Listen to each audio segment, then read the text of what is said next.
Nagbabalik ang PTV Balita Ngayon.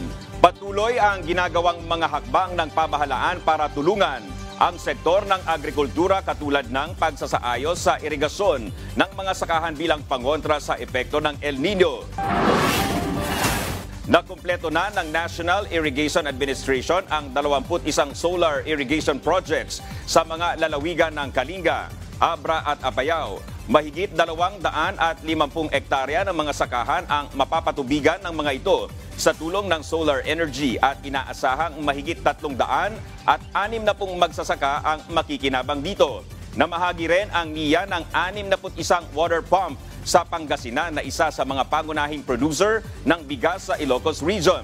Nagsagawa rin ang ahensya ng desilting operation o pag-aalis ng lupa sa kanal ng Palico River Irrigation System sa Nasugbu, Batangas para tiyakin na maayos ang daloy ng tubig sa mga sakahan sa panahon ng tagtuyot at iwasan ang pag-apaw ng tubig sakaling may bagyo.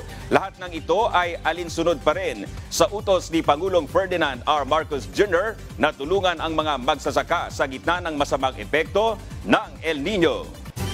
Samantala, gumawa na ng Technical Working Group o TWG ang Department of Agriculture para tulungan ang mga mambabatas na amyendahan ang Anti-Agricultural Smuggling Law. Sa ilalim ng Special Order No. 227, itinalaga ni Agriculture Secretary Francisco Tiu Laurel Jr. si DA Assistant Secretary Paz Benavides II para pamunuan ang 8-member TWG na maglalatag ng posisyon at mga mungkahi ng kagawaran sa Senado at Kongreso. Nauna nang idineklara ni Pangulong Ferdinand R. Marcos Jr. na certified as urgent ang pagpasa ng bagong batas na magdadagdag sa price at supply manipulation sa ilalim ng economic sabotage na magpapabigat sa parusa para sa mga mahuhuli. Sa ilalim ng kasalukuyang batas, tanging ang large-scale smugglers lang ang itinuturing na economic saboteurs. At yan ang mga balita sa oras na ito. Para sa iba pang updates, i-like at i-follow kami sa aming mga social media account. Ako po si Dominic Albelor para sa Pambansang TV sa Bagong Pilipinas. Magandang umaga!